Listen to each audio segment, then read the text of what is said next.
Subcommittee will come to order. Without objection, the chair is authorized to declare recess at any time.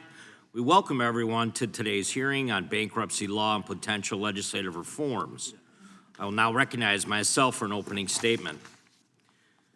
Today's hearing will examine the effectiveness of the bankruptcy system and help determine if narrowly tailored legislative updates are warranted to ensure that the bankruptcy system continues to work as intended. The bankruptcy system in this country is designed to provide debtors with a fresh start. Entrepreneurs and small businesses are the lifeblood of the economy, and the calculated risks they take are responsible for so much of the innovation in this country. These risks are often funded by debt, and while many entrepreneurs and small businesses succeed, some of them fail. Instead of being perpetually saddled with the unsustainable levels of debt, the bankruptcy system allows debtors to enter bankruptcy, reorganize their debts, maybe discharge some of it, and exit bankruptcy in a position to continue to innovate and take additional risks.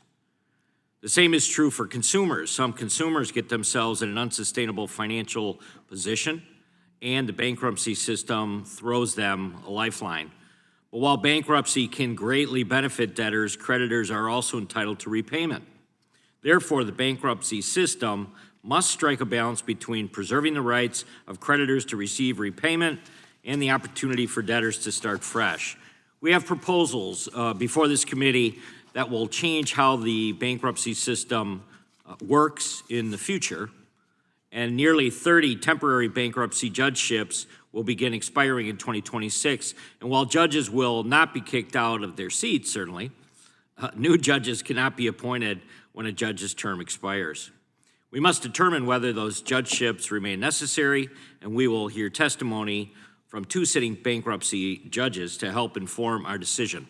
Also, the pay per case for Chapter 7 trustees has not been increased in over 30 years. Chapter 7 trustees play a critical role in our bankruptcy system, liquidating a debtor's assets, dispersing funds to creditors, and ensuring that the only eligible debtors enter Chapter 7 bankruptcy. We also must determine whether to increase the debt limit for Subchapter 5 cases. In 2020, shortly after enactment, Congress increased the debt limit for Subchapter 5 cases to $7.5 million.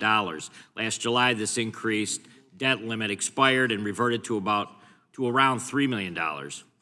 We must determine whether we should allow that number to remain or whether the cap should again be raised, either temporarily or permanently, to ensure small businesses can continue to seek their avenue for reorganization. We must also figure out what, if anything, we should do about student loans in bankruptcy. And under the Biden-Harris administrations, there were thousands of student loans that were forgiven by largely waiving the bankruptcy code's undue hardship requirement. As a result, we saw the number of student loans discharged in bankruptcy increased by 330%. While the cost of education has skyrocketed, something the subcommittee has already begun to examine, American taxpayers should not be on the hook for someone who took out loans to get a potentially useless undergraduate degree from a private university and now cannot pay it back. Finally, we will examine whether our bankruptcy laws as written can sufficiently capture the treatment of genetic information in bankruptcy proceedings. We should have robust debates and, if proven necessary, enact narrowly tailored changes to the bankruptcy code to make sure that the system works better for small businesses, consumers, and creditors alike. I want to thank Ranking Member of the Subcommittee, Mr. Nadler, for agreeing to hold a bipartisan hearing today. I think that working together on bankruptcy reform will greatly benefit the American people. I also want to thank the witnesses for appearing here today. We have assembled a large panel of bankruptcy experts who are well equipped to answer all our questions, and I look forward to hearing what each of them has to say today. I want to now recognize the Ranking Member, Mr. Nadler, for his opening statement. Thank you, Mr. Chairman, and thank you for holding this bipartisan hearing. Thank you as well to our distinguished panel of witnesses for contributing their time and expertise to assist the committee in its efforts to streamline and improve our bankruptcy system. I'm pleased that we have come together in a bipartisan fashion today to consider a variety of proposals to make our bankruptcy system more accessible to individuals and businesses in financial distress. These reforms can ensure that the bankruptcy code is more efficient and beneficial for debtors and creditors alike, and will help businesses, especially small businesses, restructure in the face of potential financial disaster. One important issue that our hearings will touch on is increasing the debt limit under Subchapter 5 of Chapter 11 of the Bankruptcy Code.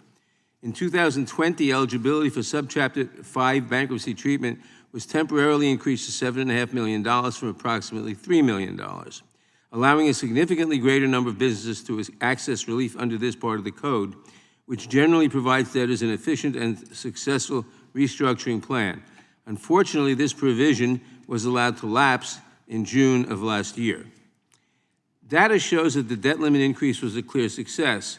While it was in effect, Subchapter 5 cases had double the plan confirmation rate and a 20% lower dismissal rate in relation to non-Subchapter 5 Chapter 11 cases. This means that small businesses were able to keep their doors open and their employees on staff while ensuring that their creditors were fairly compensated. I hope we can work together to reinstate this important provision.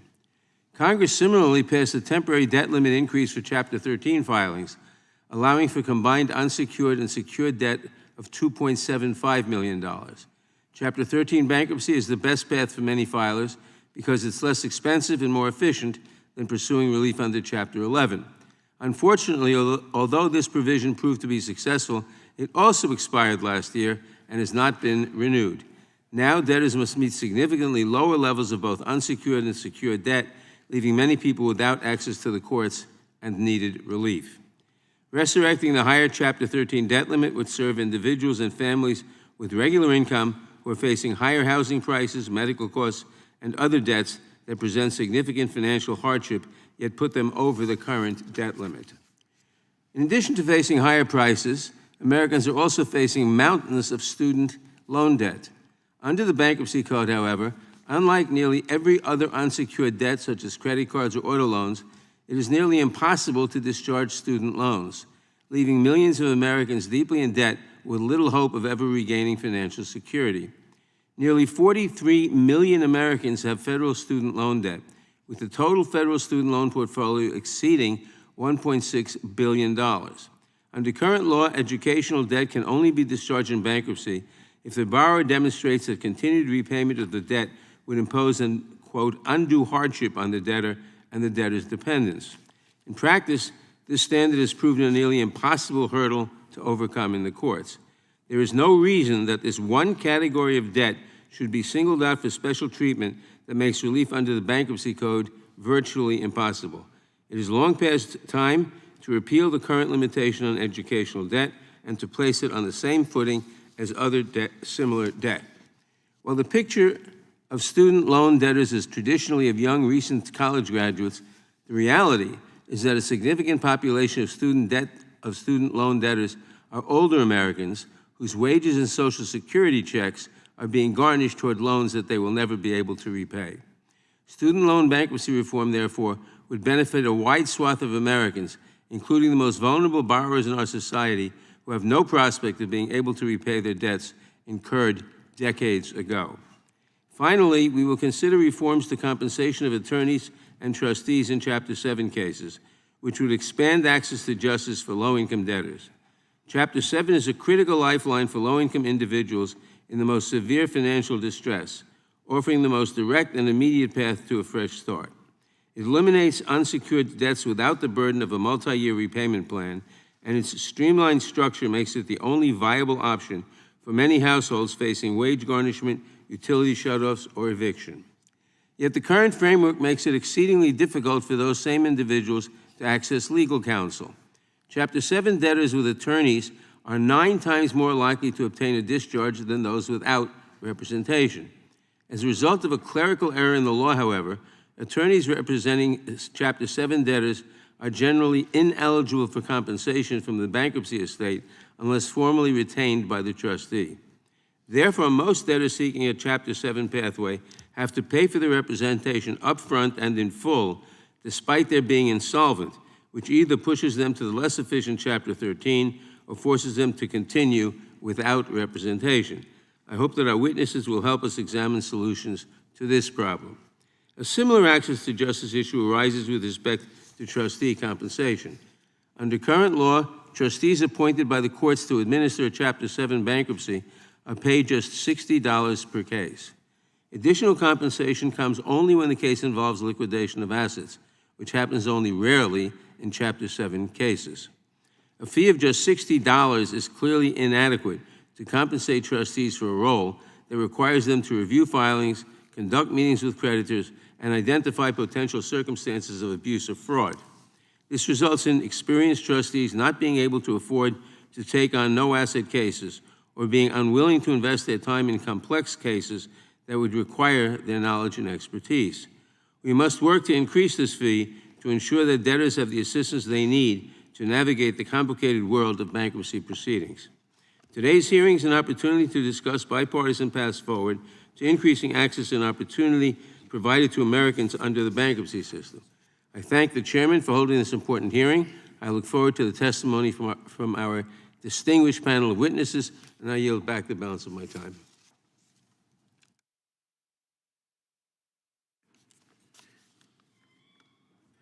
I now recognize the ranking member of the full committee, Mr. Raskin, for his opening statement. Mr. Chairman, thank you very much. Thanks for holding this bipartisan hearing, and thanks to our esteemed witnesses who bring to us exceptional insight into one of the most consequential institutions of the American economy. Too often, bankruptcy is spoken of in hushed tones or buried in the back pages of law journals, but it's not a footnote to the American economy. At its core, it's a critical guardrail for the life and dignity of the American people. Even President Trump has repeatedly used the bankruptcy laws 6 times in Chapter 11 alone. This is where law meets hardship and where financial distress is tempered by both process and principle. More than a simple mechanism for discharging debt, our bankruptcy system has moral implications. It affirms that failure should not be fatal and that dignity should not surrender in the face of financial hardship and emergency. As Justice McReynolds observed, its purpose is to relieve the honest debtor from the weight of oppressive indebtedness and permit him to start afresh. At the same time, the bankruptcy system must recognize the moral hazard of incentivizing bankruptcy and financial recklessness. Although the framers of the Constitution may not have lingered long over the bankruptcy clause during their debates in Philadelphia, they enshrined it for good reason. As Madison said in Federalist 42, the power to enact uniform bankruptcy laws, quote, provides for the harmony and proper intercourse among the states. It is so intimately connected with the regulation of commerce and will prevent so many frauds that the expediency of it seems not likely to be drawn into question. Today, Mr. Chairman, we do not call into question the expediency of a strong bankruptcy system. What we do question is whether that system as currently constituted fulfills its democratic and economic promise. Does it reach the people it was designed to protect? Is it responsive to the existence and power of today's credit industrial complex where profits are systematically wrung from the pockets of working families? Across the country, small businesses and working families are shouldering debts that would have once been considered extraordinary, but today reflect the mere cost of staying afloat. Although it remains a remedy of last resort, our bankruptcy system must be equipped to provide relief when economic pressures collapse the margins of household and commercial stability. A well-calibrated system does not punish misfortune or entrench failure. It provides a lawful path forward when all else fails. The hearing presents a chance to honestly assess the challenges to our bankruptcy system and advance solutions in a bipartisan way. Take Subchapter 5 of the Bankruptcy Code, the streamlined bankruptcy process for small businesses to reorganize and restructure. For 5 years, it offered small businesses a path back to viability by providing a simpler pathway to restructure debt, save jobs, and continue serving in the community. Regrettably, that path is now narrowing, not because the policy failed, but because in June of last year, the debt limit set by Congress, the maximum debt small businesses can have and still be eligible for Subchapter 5's process, lapsed and dropped by 60% from 7.5 million to 3 million. Despite data in near unanimous agreement among the bankruptcy bar that the $7.5 million debt limit was a success for both small businesses and their creditors, reverting to the old debt limit excludes way too many of the very small businesses Subchapter 5 was designed to support. Without a workable path to reorganize under Subchapter 5, all that remains of these businesses is used equipment and unpaid bills. This tremendous loss in value is lost not only for business owners, but also for their employees, creditors, and entire communities. I'm heartened by the bipartisan agreement that restoring the $7.5 million debt limit is both sensible and long overdue. The committee should mark up this legislation and send it to the House floor quickly. And then there is the million-strong class of student borrowers whose staggering debt resulting from student loans lingers stubbornly for decades beyond the end of their college education, preventing investment in home mortgages or small businesses. Student loan debt is the only type of consumer debt not dischargeable under bankruptcy, and this was only made so in 1976. Although our bankruptcy system was built with robust safeguards, judicial oversight, and in some cases stringent means testing, it effectively treats all student borrowers as presumptive abusers unless proven otherwise through an almost mythical standard of undue hardship. This vague and undefined standard has been interpreted by the courts and hardened over decades into a nearly insurmountable burden of proof, resulting in non-discharge for greater than 99% of borrowers. Among the most affected are seniors. As of 2024, nearly 750,000 student borrowers are remarkably over the age of 71, collectively holding $28 billion in student debt. Many have spent decades in repayment only to fall into default as interest compounds and the balances balloon. Seniors now represent the fastest growing demographic of student borrowers, and they face the highest rates of delinquency and therefore default. And for many of those older Americans who live on a fixed income, the consequences are severe. Garnished Social Security checks, skipped medications, and postponed retirements. We've got to fix this. I hope my colleagues will join us in restoring basic fairness to the bankruptcy system by putting student debt on the same footing as virtually every other kind of debt, all of which are dischargeable. But this is not the only place where the system strains under the weight of its design. Families who exceed the Chapter 13 debt limit are legally barred from filing under that chapter, no matter how regular their income or sincere their repayment intentions. Nor can they turn to Chapter 12, which is limited to farmers and fishermen, or 15, which is limited to international cases, or Subchapter 5, which requires you to be a small business. Because of 13's expired debt limit, we risk pushing working people into Chapter 11. It's a system that was never meant for someone trying to save their home while paying down medical bills and putting kids through school. And Chapter 7, finally, which should offer the most straightforward form of relief, is weighed down by barriers of its own. Debtors often have to pay their lawyers up front, even when they can't pay their rent, locking many people out of even applying for bankruptcy relief. And our Chapter 7 trustees, the watchdogs of our system, are still doing critical work under a compensation structure that's not been updated in more than 3 decades. None of this is new, and none of it is unfixable. We have bipartisan legislation, the Bankruptcy Administration Improvement Act, ready to go that would raise trustee pay and extend the temporary judgeships that keep our courts functioning. In Maryland, we're on track to lose 3 out of 7 temporary bankruptcy judges. That's nearly half our bench, and it's happening at the very moment filings are rising. This is the moment to reaffirm a founding promise that in the U.S., financial hardship must never strip a person of their rights, their dignity, or their future. By my count, Congress has rewritten the code 5 times in the last 2 centuries before arriving at the current framework. This is one of the most dynamic areas of our law, and there's no reason we should not act now, again, to refine it and improve it. We've got the facts and the tools. We have bipartisan agreement on the principal fixes. The road ahead is clear for us. Thank you, Mr. Chairman. I yield back. Member yields back without objection. All of their opening statements will be included in the record. We will now introduce today's witnesses.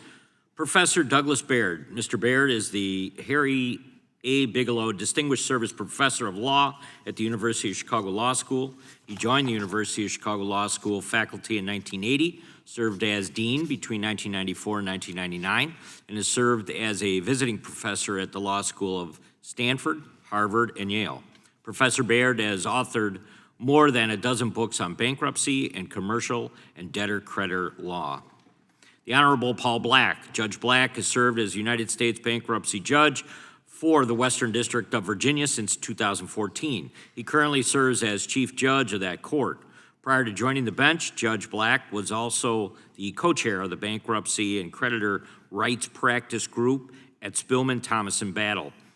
He previously served as chair of the litigation section and the bankruptcy section of the Virginia State Bar Association.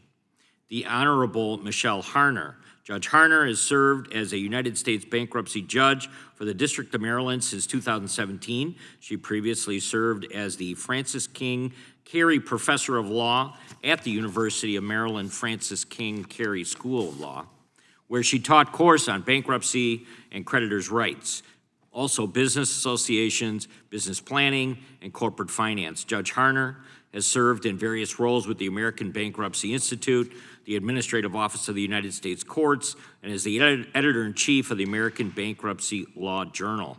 Professor Melissa Jacoby. Ms. Jacoby is the Graham Kinnan Distinguished Professor of Law at the University of North Carolina School of Law, where she teaches commercial and bankruptcy law. From 2021 to 2024, she assisted in the Federal Judicial Center on Educational Programming for Bankruptcy Judges and has been elected to the American Law Institute, the National Bankruptcy Conference, the American College of Bankruptcy, and the American College of Commercial Finance Lawyers. Dr. Edith Hotchkiss. Dr. Hotchkiss is a professor in the Seidner Department of Finance at the Boston College Carroll School of Management. Her research focuses on corporate finance, bankruptcy procedures, restructuring mechanisms for financially distressed firms, and the transparency and efficiency of the corporate bond market. Professor Hotchkiss previously served as a visiting professor at New York University and worked as an assistant vice president at Standard & Poor's Corporation. Ms. Megan Murray. Ms. Murray is an attorney and a founding shareholder of the Underwood Murray, a law firm focusing on bankruptcy and restructuring, insolvency-related litigation, distressed asset acquisitions, and other corporate matters. She has nearly 20 years of experience in corporate reorganizations and currently serves on the board of directors of the American Bankruptcy Institute. We welcome our witnesses and thank them for appearing today. We will begin by swearing you in. Would you please rise and raise your right hand? Do you swear or affirm under penalty of perjury that the testimony you are about to give is true and correct to the best of your knowledge, information, and belief, so help you God? Let the record reflect that the witnesses have answered in the affirmative. Thank you, and you can be seated. Please know that your written testimony will be entered into the record in its entirety. Accordingly, we ask that you summarize your testimony in 5 minutes. Professor Baird, you may begin. Microphone. Professor. Professor, can you hit the mic, hit the button there? Yeah, Chairman Fitzgerald, Ranking Member Nodler, and other members of the committee. I'm Douglas Baird, Professor of Law at the University of Chicago and Chair of the National Bankruptcy Conference. In my comments today, I wish to emphasize the need to increase the existing debt cap for small businesses seeking to reorganize under Subchapter 5.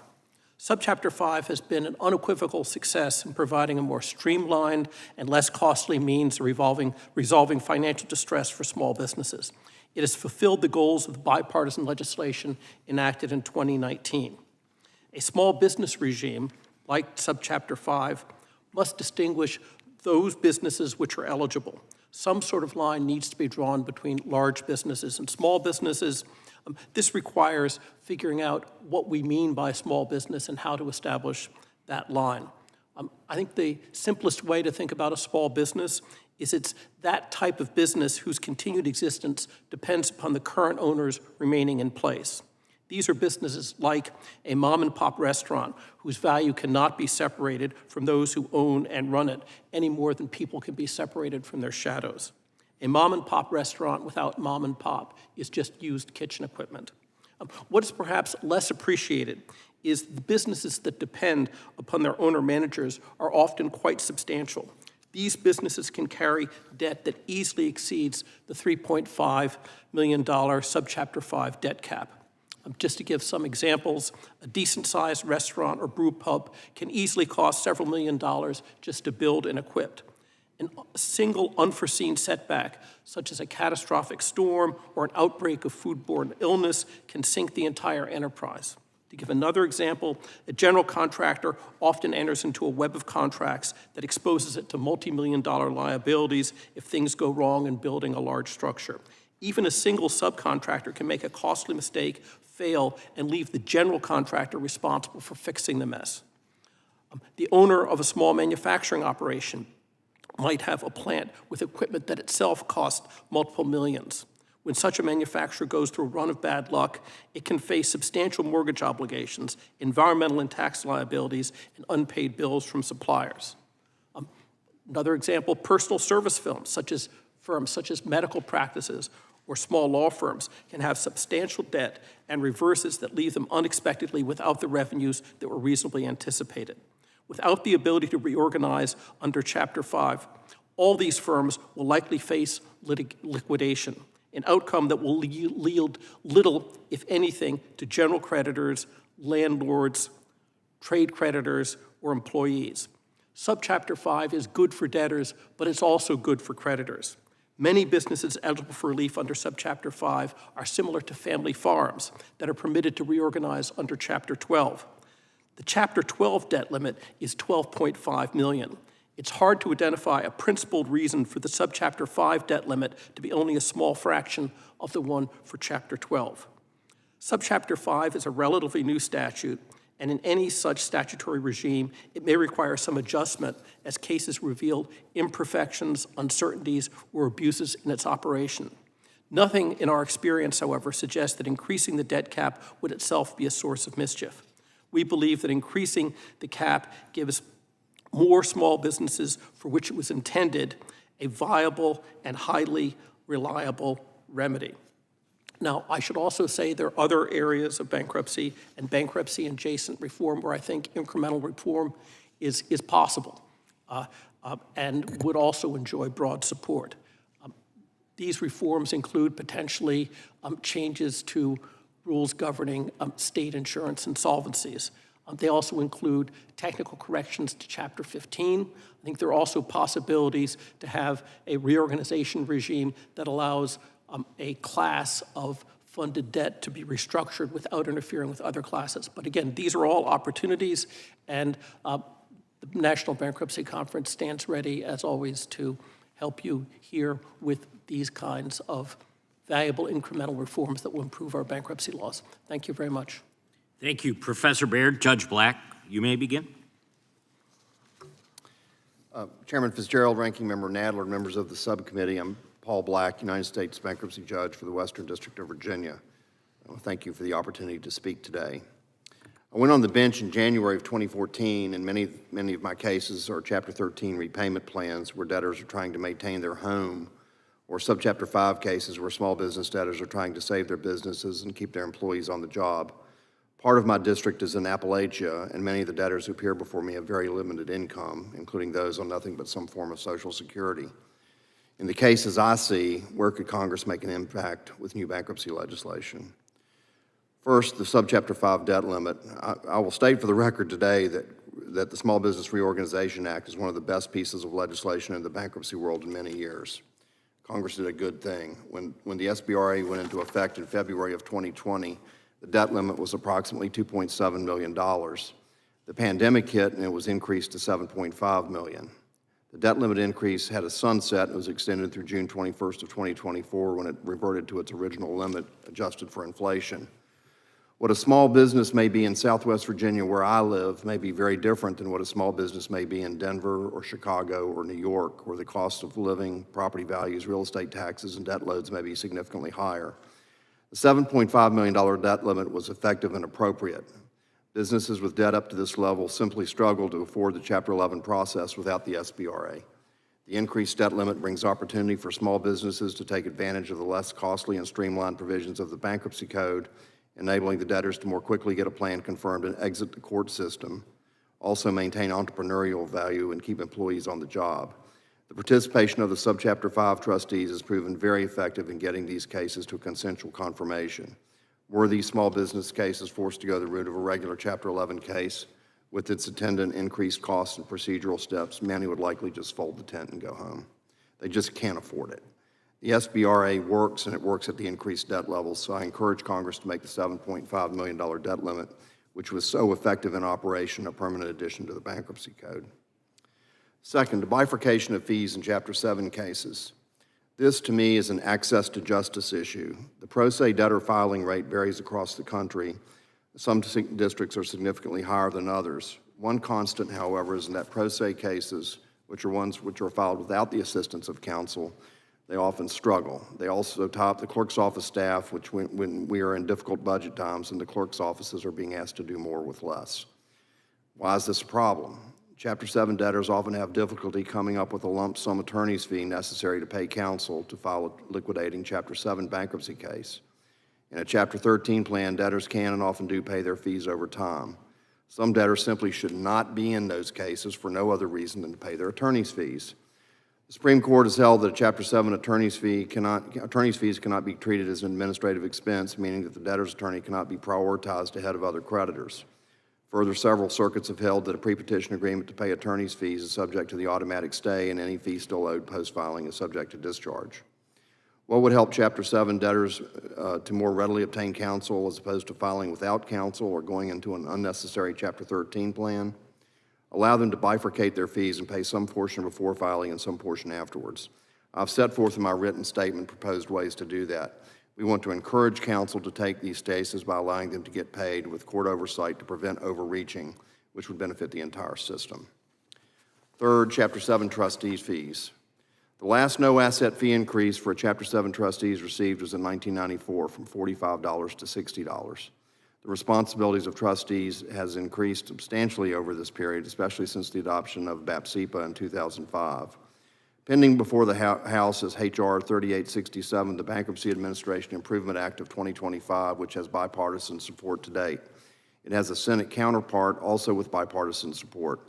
This bill would raise the no-asset fee for trustees to $120 in such cases.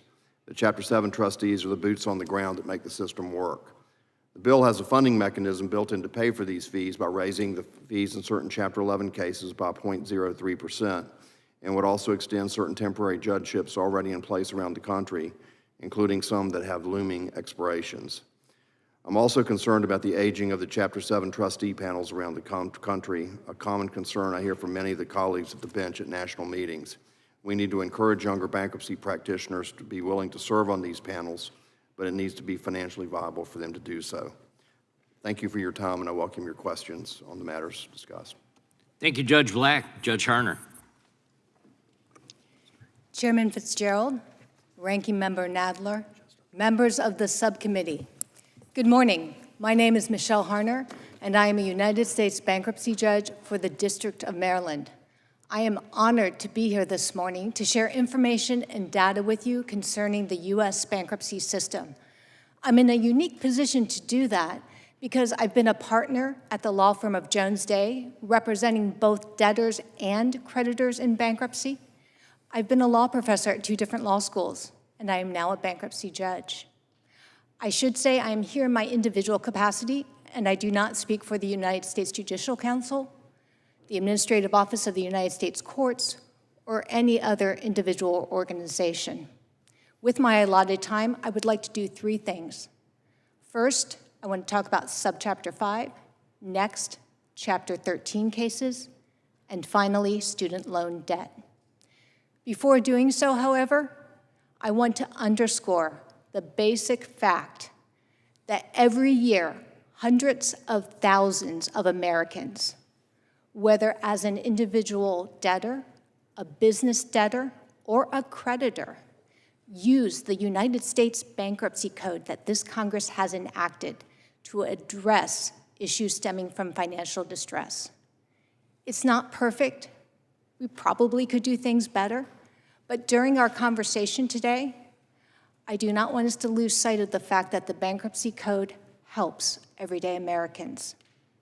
On that point, in 2024, over 500,000 bankruptcy cases were filed, and the recent study shows that 1 out of every 11 Americans will at some point turn to the bankruptcy system for help. With respect to Subchapter 5, since its effective date in 2020, over 10,000 cases have been filed. Subchapter 5 helps smaller companies reorganize and pay their creditors quicker. The data shows that Subchapter 5 debtors confirm plans in over 50% of the cases. And of those plans, over 60% are consensual, meaning that they met the requisite creditor support. The process is quicker, cheaper, and more effective. Unfortunately, at the moment, the data also shows that the current level of the debt cap, which gauges eligibility for Subchapter 5, is excluding numbers of smaller companies, and they cannot use the subchapter to keep their business or to repay their creditors. With respect to Chapter 13, in 2024, there were over 197,000 Chapter 13 cases filed. Chapter 13 allows individuals to repay their creditors under a 3 to 5 year plan. The national data shows that Chapter 13 debtors complete their repayment plans in 40 to 50% of the cases. And I know from talking to my colleagues, many districts have much higher completion rates. But similar to Subchapter 5, the current debt cap in Chapter 13, which again is the eligibility gate for Chapter 13, is set at a level and bifurcated in a way that excludes many individuals, approximately 2,000 every year, from using Chapter 13. In addition, those individuals also might be foreclosed from Chapter 7 because of the means test. Finally, with respect to student loan, the outstanding amount of student loan debt and the defaults thereunder continue to rise. Yet, individuals cannot use the bankruptcy system to address student loan debt. Moreover, student loan debt may actually keep an individual out of the bankruptcy system. For example, the student loan debt of an individual may be so high that the debtor doesn't qualify under the debt cap for Chapter 13. So that Chapter 13 would-be debtor can't file, can't repay the creditors. A path to addressing student loan debt in bankruptcy actually, as a result, might help not only debtors, but all of the debtors' other creditors. That kind of path would serve the dual objectives of the Bankruptcy Code. The Bankruptcy Code strives to provide the honest but unfortunate debtor a fresh start and pay as much as possible to all the creditors. Thank you, and I look forward to your questions. Thank you, Judge Harner. Professor Jacoby. Good morning. We're here because the Constitution empowers Congress expressly to enact uniform laws of bankruptcy, which coordinate responses to financial distress, and thus the responsibility to update those laws when the need is required. My written statement discusses several issues that are of interest to this subcommittee, including support for the Bankruptcy Administration's Improvement Act of 2025, and including a brief discussion of the 23andMe bankruptcy, which is of interest to some of you. Right now, I will focus on two issues. The first is to continue the discussion of small business bankruptcy. The law that's been discussed by my fellow witnesses is of relatively recent vintage, but it reflects decades of development and thought. And as implemented, that law truly is the bankruptcy system at its best. I used to describe this subchapter 5 as having fewer creditor requirements, and I did have some concerns, but that framing turned out to be misleading because subchapter 5 swaps some types of requirements that would be less effective in this context with those that work more effectively in this context, such as a trustee. Restoring eligibility to the rate it's been most of the time this law has been in effect would make this law accessible, especially in high-cost areas, to the benefit of workers, creditors, and of course the small businesses themselves. Let me return then to the thorny issue of student loans. Bankruptcy law has treated student loans differently from other kinds of debts since the 1970s, but that statement in and of itself is misleading because the details of that law have changed dramatically through uncoordinated incremental movements. There used to be 3 paths to relief from student loans, and now there's just one, and as you've already heard, it doesn't work well at all. The path is broken. In addition, the scope of student loans that get special protection has broadened well beyond the initial rationale for having this exception to discharge. Highlighting some other issues that are relevant to reform in this area, please remember that since 2005, all personal bankruptcy filers are subject to additional layers of scrutiny. Widespread undue hardship we could find among all bankruptcy filers, essentially, if measured in an appropriate way. We also must consider the demography. We're not just talking about an issue of youth with decades of potential income in their futures. A big proportion of older student loan debtors in the United States continues to grow.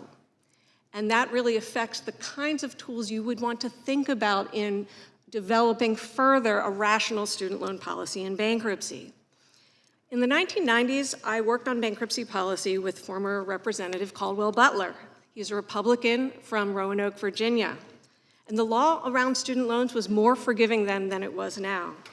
And yet, Congressman Butler advocated for full repeal of the special treatment of student loans. He thought the general bankruptcy requirements were sufficient to ensure legitimate use. I recognize that one may not be willing to go that far, although I think that is an important option on the table. But there truly is a menu of narrowly tailored and sensible middle ground proposals that I hope could get bipartisan support from this subcommittee. Thank you. Thank you, Professor Jacoby. Dr. Hotchkiss, you're next. Thank you. I'm very honored to have the opportunity to speak with you today. I am an economist, and I'm here mostly to talk with you about the empirical research that we've been doing related to Sub-5. I'll add that Sub-5 falls squarely in the realm of research that I've been doing for more than 30 years, looking at the overall efficiency of the U.S. Bankruptcy Code as well as globally. Now, we've completed a study where we have, with a lot of help, gone in and looked at nearly all of the outcomes for business Sub-5 cases for firms, I should say Chapter 11 cases for firms under 15 million in total liabilities, and documented the outcomes and tried to give a better understanding of a couple of things. First of all, it gives us an understanding of how great an extent of a problem do we have, because we also compare Sub-5 cases to traditional Chapter 11s. We can look at whether Sub-5 has achieved its goals so far. And also I can speak a bit to the 7.5 million threshold and some of the safeguards that might be in place that help prevent future abuse of that threshold. So first, to give you an extent of the magnitude of the problem we would have absent Sub-5, and I'm not going to inundate you with facts, but I just want to share a couple of factoids with you. First of all, in the period before the enactment of Sub-5, so 2010 to 2019, 70% of small businesses with less than 7.5 million in total liabilities went directly into Chapter 7 liquidation, so not even attempting to reorganizing. To look at the ones that do attempt a Chapter 11 reorganization, only 1/3 of those are successful in confirming a plan, and that's probably overstating their success rates because very often those plans are liquidating plans. And then lastly, the vast majority of firms we know from the US Census simply shut down their doors out of court and don't even bother to enter the bankruptcy system. So this raises the natural question of why is a traditional chapter so unfriendly to small businesses and why Sub-5 is necessary. There's a couple of simple explanations for that. One is that Chapter 11 is very expensive, very time-consuming. Sub-5 addresses that issue by reducing certain requirements for expensive disclosures, sets timelines, et cetera. Many small businesses, as Professor Baird has already mentioned, wouldn't continue to exist with that small business owner remaining in place. And lastly, for small firms, it's often very difficult to get agreement from creditors, particularly when that creditor might be a single bank. And in these instances, the role of the sub-5 trustee becomes particularly important. So this has led, not surprisingly, to the introduction of sub-5 as a simplified procedure for small businesses, I should say, not unlike what's been done in, I believe it's 11 other countries in the last 10 years have also introduced similar types of fast-track simplified procedures for small businesses. So I want to very quickly summarize the findings of our work. Basically, what we find is that sub-5 more than doubles the probability of confirming a plan of reorganization. We find there is no evidence of any harm to unsecured creditor recoveries in those sub-5 cases, and that we interpret as saying that the unsecured creditors can also share in the gains from preserving viable businesses. And lastly, we look at the post-emergence survival rates of these businesses, because the concern might be that sub-5 is helping a lot more firms reorganize, but these companies are just going to fail anyway. And we find no evidence of excessive continuation. And I'll note here that the sub-5's role in coming up with the plan and its feasibility is particularly important to the process. Lastly, I want to speak to the issue of the threshold and how our evidence might speak to that. We don't find any evidence in what's happened so far of what we call bunching below this threshold, meaning firms manipulating to find themselves just below the eligibility requirement. And we will, kind of in my last couple seconds here, I do want to note that it is a valid concern for larger firms potentially to manipulate liabilities to use this threshold. The FSS Alex Jones case is probably the most egregious example of that. But there are safeguards within the process that I think reduce the likelihood of that happening, particularly the judicial discretion, so that when there are other claims as the predominant liability, those are not allowed to use Subchapter 5. Thank you very much. Thank you, Doctor. Ms. Murray, you're now recognized for 5 minutes. Thank you, Chair, Chairman Fitzgerald, and Subcommittee Ranking Member Nadler, and committee members for having me here today to talk about the important issues of Subchapter 5 in our Bankruptcy Code. I've been a member of American Bankruptcy Institute, a nonpartisan organization, since 2009, and I currently serve on its board of directors. During my legal career, like Judge Harner, I have a significant experience on both the creditor and debtor side of bankruptcy cases. I've filed corporate reorganizations for both large and small corporate debtors, and I also have experience representing large and small creditors and fiduciaries whose job it is to maximize value for the benefit of the estate. Last year, I was selected by ABI President to co-chair a task force to study the effectiveness of Subchapter 5 with Judge Harner. My views today are not necessarily that of ABI or its board, but they've certainly been informed by the work we did on the task force. My views are also informed by my own practices. Chapter 11 is a powerful tool that preserves jobs and is strategically used to reorganize businesses while simultaneously maximizing value to creditors and owners. Our country is built on entrepreneurialism, and small businesses, as previously noted today, are its lifeblood. As we've discussed in our task force report, however, not all dreams are viable, and 50% of small businesses statistically fail within the first 5 years. Subchapter 5 was enacted to address challenges in the bankruptcy process and to help small businesses survive economic turmoil. Subchapter 5, as discussed today, appears to be working well, especially in Florida, which is the leading filer of Subchapter 5 since its enactment. Confirmation rates of Subchapter 5 cases nationally are slightly over 50%. According to the United States Trustee Program, as compared to Chapter 11 cases, which historically have had much lower success. To be eligible to file a Subchapter 5 case, a business debtor must at least have liquidated, non-contingent, secured and unsecured debts of roughly $3.4 million. The $3.1 million cap was just increased slightly over the last 60 days. As we know, this debt limit reverted from $7.5 million approximately a year ago. The Subchapter 5 cases that I've been involved with are distinct from my traditional Chapter 11 cases. A good bellwether of a small business is the size of the loans that the SBA provides to small business owners. For example, the SBA 7A loans made by participating lenders provide smaller businesses with access to capital, loans to start their companies. The maximum size of these loans is $5 million. SBA 504 loans have a maximum $5.5 million and are made to acquire assets, capital assets, machinery, equipment, and both the 504 and the 7A programs provide attractive, probably more attractive borrowing terms than your traditional capital.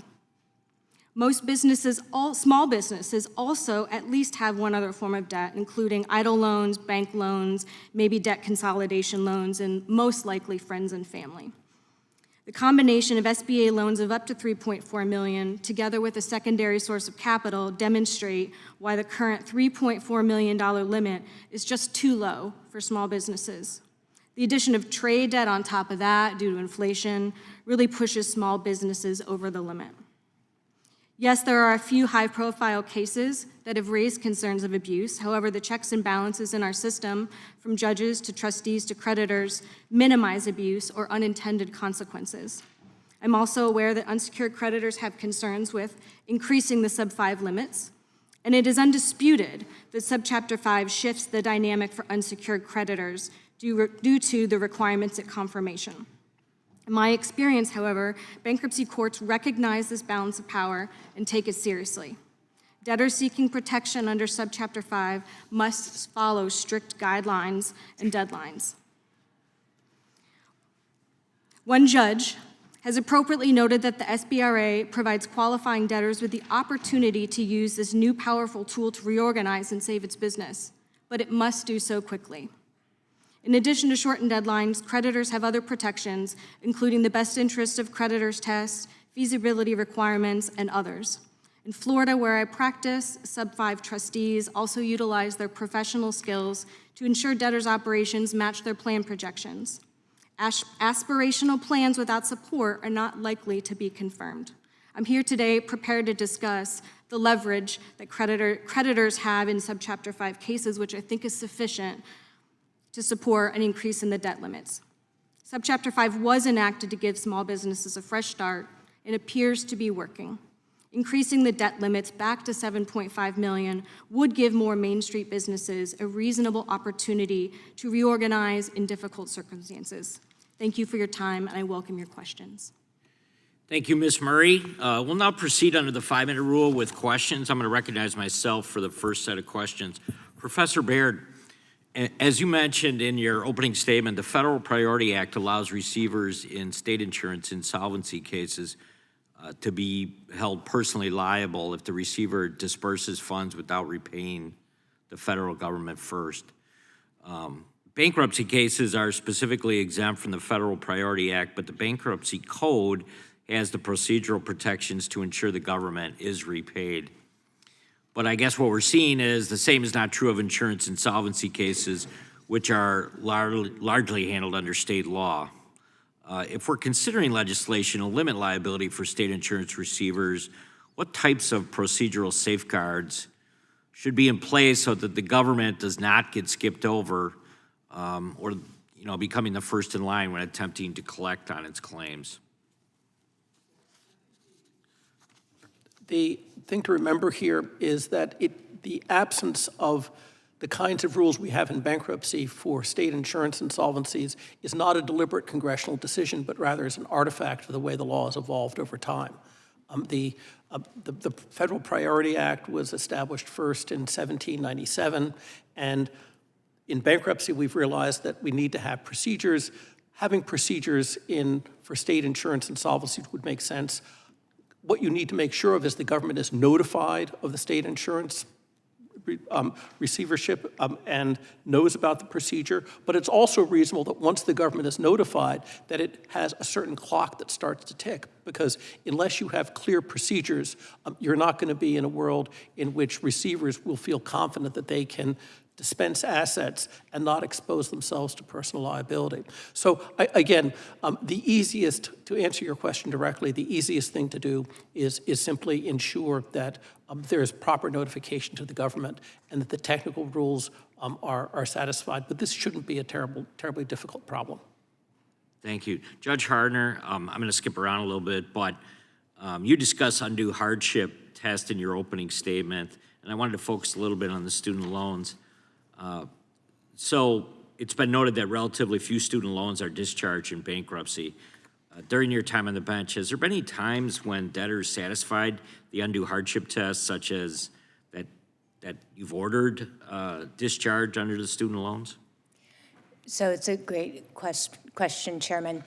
I will say I do not see many student loan cases, and it could be in part. I don't have any empirical data to back me up here, but I will say procedurally, it's difficult for a debtor. They have to commence an adversary proceeding, they have to file a complaint, and then they have to meet what we call the Brenner standard, at least in my circuit, the Fourth Circuit, which incorporates the undue hardship standard you just referenced.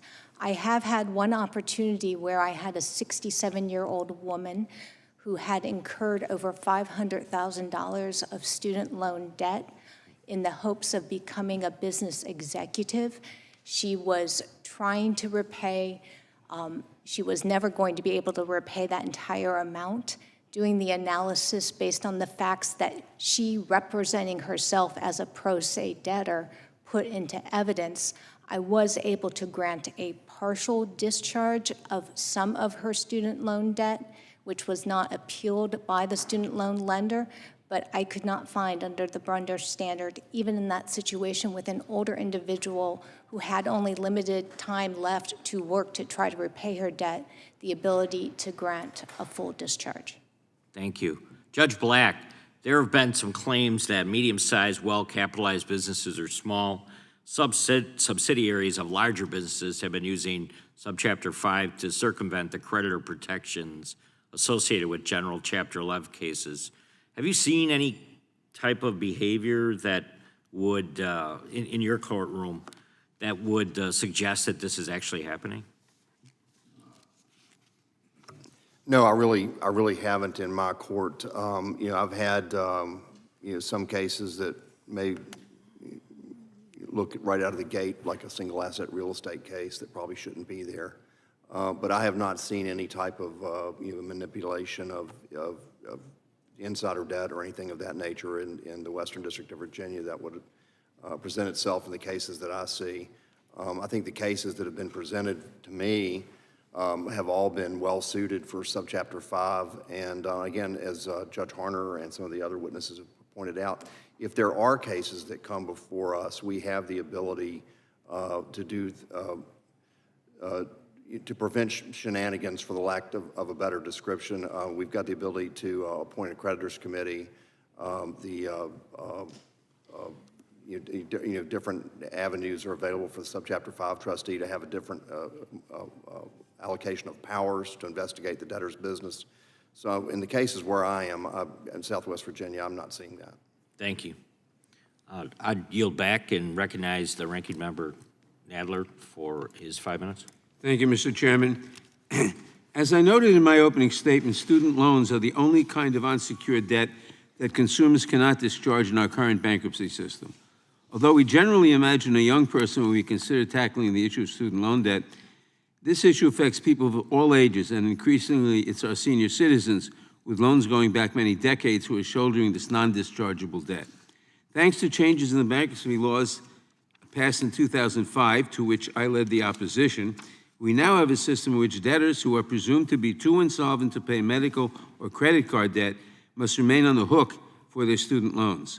The legal hurdle to prove, quote, undue hardship in order to discharge student loan debt means that disabled veterans, senior citizens, and low-income individuals, among others, are on the hook for decades for debt that they will never realistically be able to repay. And to make matters worse, right now, student loan debtors are subject to wage garnishment and garnishment of their Social Security benefits for these debts that they can never discharge. Professor Jacoby, is there any logical reason why only student debt should not be dischargeable in bankruptcy? The traditional argument for special treatment of student loans in bankruptcy related to protection of the public fisc, to preserve money for educational opportunities to others. There also were unsubstantiated concerns early in the history of developing the 1978 Bankruptcy Code about individuals who might not deserve bankruptcy relief running from graduation right to the bankruptcy court, which of course is not, for a variety of reasons, is not even possible under the current system that we have. So that latter instance I discount completely. There are plenty of checks and balances for that. The first one, it does raise broader matters of education policy, but in that case, the rest of the law needs to be written very, very differently to retailor it to that objective. Thank you. And Professor Jacoby, what's the impact of saddling millions of Americans with non-dischargeable student loan debt? And do you believe that Congress should act to ensure that debtors can discharge their student loans? I believe that this part of the bankruptcy code is well overdue for reform. I think this section of the bankruptcy code, 523A8, is indeed broken, and that none of the members of this esteemed subcommittee would write it this way if you were to do it today. So I hope you do act. And should we make a distinction between private and public loans? Yes. Why? To your original point about where student loans fall in the general range of unsecured debts, there is no reason to distinguish a loan for food or medical care made by a private for-profit lender from a loan that someone might use while they are a student in their education. Those are loans that are part of our marketplace and can manage the risk very differently. Thank you. And finally, Professor Jacoby, the undue hardship standard was added to address presumed or feared abuse of our bankruptcy standard. Is this a realistic fear? It is not a realistic fear, and undue hardship used to be used in a way narrower way because there were other paths, including older student loans, to discharge without even overcoming that hurdle. So that's two reasons why undue hardship does not work today in our system. And why is it different from what it used to be? It used to be that if a loan had been under repayment for 5 years and then 7 years, that it could be discharged in bankruptcy independent of any questions of undue hardship. Only a more recent loan would somebody have to file a lawsuit and prevail on the argument that it was an undue hardship, which might explain the impossibly high standards that courts adopted then that they still use to this day. And that was changed when? Well, it's been done incrementally in pieces. I believe the 7-year would have disappeared in 1998, but I would need to check to make sure because it's changed so many times. Okay, thank you. I yield back. Gentleman yields back. Gentleman from Virginia is now recognized for 5 minutes. Well, thank you, Mr. Chairman. I want to thank you for holding this hearing to provide an overview of U.S. bankruptcy law and explore avenues for potential reform. I also want to welcome Judge Black from Western Virginia. It includes the 6th District. Judge Black's been a consistent leader in our part of Virginia, and I appreciate having his expertise here today. So I'll start with you, Judge. What benefits have you seen from the Small Business Reorganization Act, which was signed into law in 2019? I was proud to be the lead patron of that. What benefits have you seen for both debtors and creditors since the enactment of Subchapter 5? And do you think those benefits would extend? What do you think the impact would be if the $7.5 million cap were made permanent?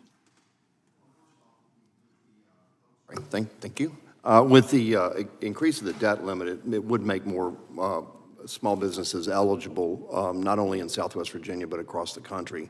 Because as I mentioned earlier, what may be a small business in Southwest Virginia may not, equate to what may be a small business in Los Angeles or elsewhere, where they have higher debt loads. But the other thing is what I have seen in small business cases before me, and I've probably had 30 to 35 of those so far, is the speed with which they're able to get to confirmation and the less fighting and less wheel spinning.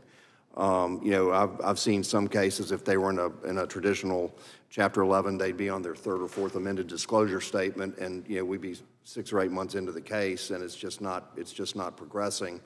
The presence of the Subchapter 5 trustee is helping keep the debtors and the creditors on the ball. A lot of these cases are two-party disputes, and if you can bring those parties together and try to eliminate some of the fighting that often goes on in Chapter 11 cases, it keeps the case moving forward. And again, you've got to file a plan within 90 days after the petition date, absent some unusual circumstances. So really, when these cases are filed, debtor's counsel has to be thinking about the plan before they file the case. And so it tends to move a lot faster. We have a higher confirmation rate. And for all of those reasons, I think it's been a great benefit. It's much less expensive. Chapter 11, with a traditional case, it's hard to put, Bob's backhoe into the same reorganization scheme as Circuit City or General Motors. The absolute priority rule, the absence of that and the ability to get a case to confirmation quickly is a real benefit to small businesses. Nobody wants to be in bankruptcy if they can avoid it. Thank you. I hope the committee can move forward on that issue. I want to shift gears a little bit. Our bankruptcy laws were not written with the biotech and consumer DNA era in mind, which is why I'm proud to join with the gentlelady from California, Congresswoman Lofgren, and others in my Senate colleagues in introducing the Don't Sell My DNA Act, which would explicitly amend the bankruptcy code to add genetic information to the definition of personally identifiable information, require written affirmative consent from individuals before their genetic data can be sold or transferred, and mandate the secure deletion of unsold genetic data. The bill responds directly to the recent bankruptcy filings by 23andMe and recognizes that genetic data, unlike a phone number or email address, is uniquely identifying and permanent, even without a name attached. So Professor Jacoby, if I could ask, how does the bankruptcy system currently treat mass privacy-related claims, particularly those involving genetic data in terms of classification, priority, and valuation? And are breach victims essentially treated as unsecured tort creditors?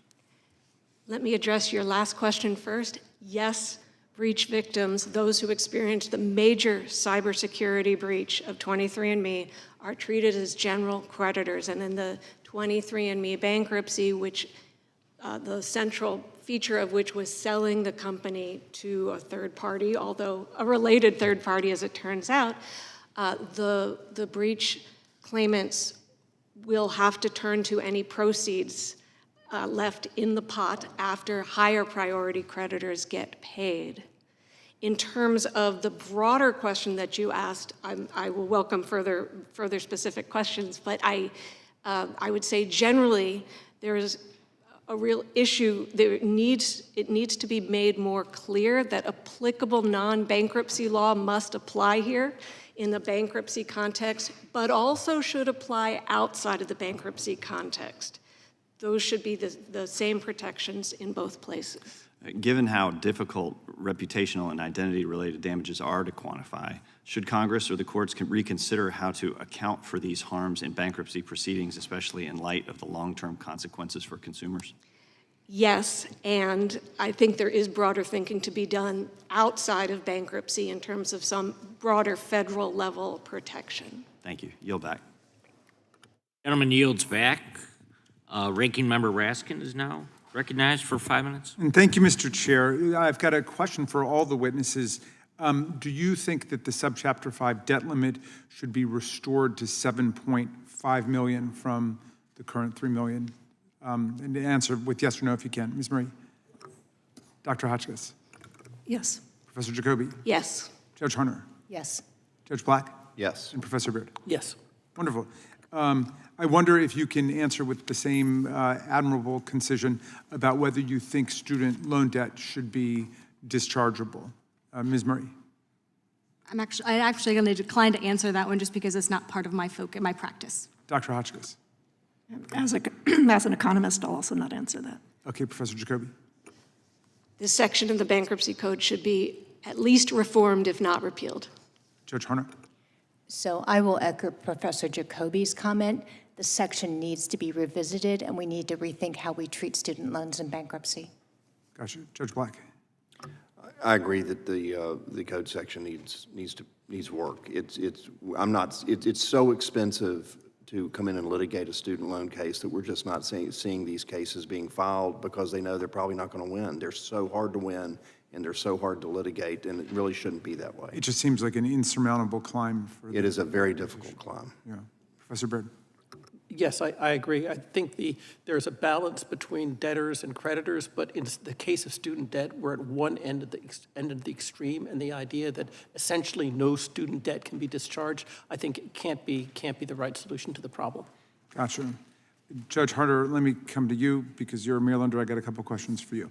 But sticking with the student loan debt for a second, it seems to me the whole basis for bankruptcy law is that we're willing to indulge the potential moral hazard of people acting in financially profligate ways because we want to incentivize businesses to invest and innovate and experiment and grow. Why shouldn't that logic apply to people going to college? In other words, maybe there's some slight moral hazard that somebody will use their college student loans for reckless or profligate purposes, but overwhelmingly, most people are going to use them in a responsible way, and we want to incentivize people to go to college and to invest in their own education. So does that logic correctly undermine the categorical exclusion of educational debt from the bankruptcy process? So Ranking Member Raskin, that's a great question. And I'll answer it by telling you that my years of studying the bankruptcy code show the consistent theme that the code's meant to balance the rights of debtors and creditors. And what the code wants at the end of the day is for the debtor, whether it's a business or an individual, to be able to return to the community as a productive, contributing member. That benefits everyone. That fresh start is so important, not only to the business, but also to the individual. So as Congress is thinking about policy, and it is Congress's choice on the policy, those guiding principles underlying the code, balancing the rights of debtors and creditors and providing an opportunity for the individual to become a productive, constructive member, I think would be a helpful guide. And so I think it suggests similar treatment in thinking about sub-Chapter 5 or Chapter 13. And we got rid of debtor's prison a long time ago, which I think everybody pretty much believes in, or most everybody. I don't want to speak for everyone, but a staggering, lifelong, insurmountable debt is a kind of financial prison as well. Obviously, it doesn't have the harshness of actually being behind bars, but it can be extremely confining and constraining for a person's life potential, right?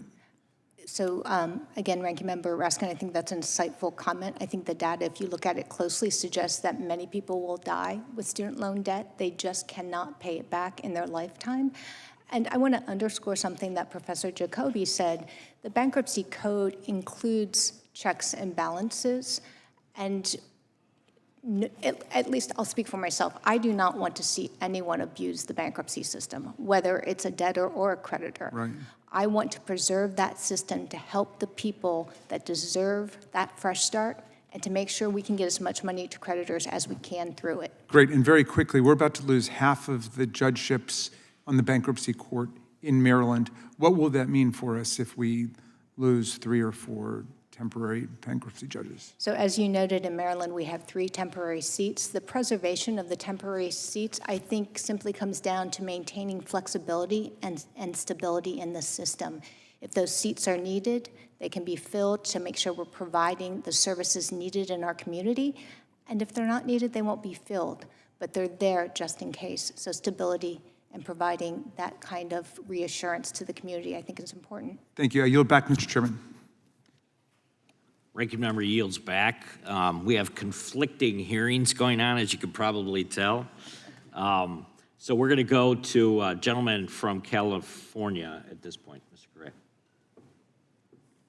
Thank you, Mr. Chairman, Ranking Member, for this hearing, and I want to thank the witnesses for being here today. I concur that Subchapter 5, Subchapter 13, raising the limits is important, but I also want to focus on student debt. 43 million Americans owe 1.6 trillion in debt. Veterans, other Americans, older Americans. Many of our delinquent, default, meaning many are going to fall out of the workforce. They're going to work for cash. They're just not going to be as productive as they could be would they have a fresh start. Currently, under the undue hardship standard of the Brunner test, followed by most courts, almost impossible to discharge this debt. And that's why I'm introducing legislation, the Student Loan Bankruptcy Improvement Act, that modifies the law to require only hardship, meaning eliminating the undue hardship. I believe this strikes a balance, creating a more equitable and reasonable test, keeping the safeguards like the means test, elevated test for the bankruptcy process, and doesn't really endanger the availability of student loans. I want to note that several members of this committee, Mr. Johnson, Mr. Swalwell, Ms. Ross, Ms. Lofgren, have joined to co-author my legislation. This legislation is also being supported by the Consumer Federation of America, Association of College Admissions Counseling, National Association of Student Loan Lawyers, Century Foundation, and the National Law Center. My first question will be for Judge Harner, Professor Baird, Professor Jacoby. Would you agree that by striking undue from the test strikes a fair balance in protecting the integrity of the bankruptcy and helping student loan borrowers move ahead? Judge Harner. Thank you, Representative Correa, for that question. So I can't provide any advisory opinions, but what I can say is right now, the Brunner test, which you have up so nicely behind you, and the standard we're required to follow in the courts, this undue hardship, all of the case law focuses on that term. The definition is of the term undue hardship. So if legislation removes the word undue from that term, courts will have to rethink the standard. There will have to be a new definition.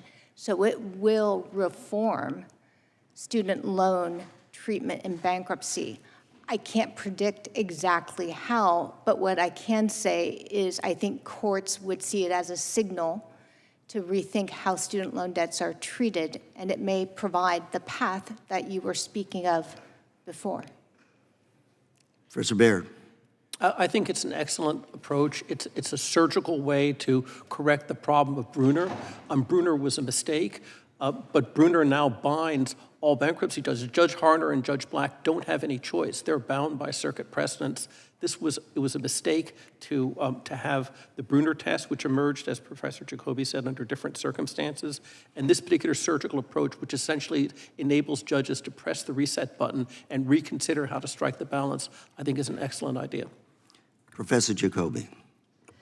The reset reference is exactly what I was thinking as well. Circuit courts have said in their opinions that they have no reason to back away from the very harsh interpretation of undue hardship because Congress has kept that part the same, even as it's changed the other pieces. This would send the message to circuit courts and invite other courts to use a more appropriate standard.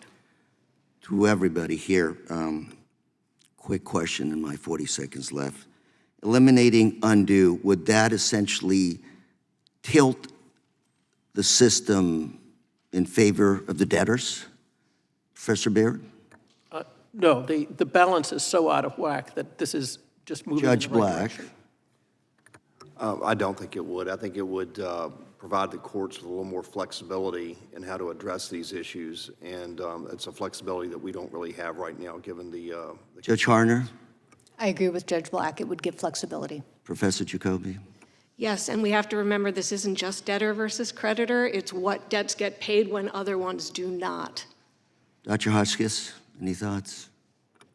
Again, as an economist, it seems you've reached an all or nothing solution, and in the moment it's nothing. So I can't speak to the specific tweaks in the law. Ms. Murray? Thank you, Representative. It's not part of my practice, so I'm going to decline to answer this one. Thank you very much again for the witnesses. I'm out of time. Appreciate your thoughtful comments. Gentleman yields back.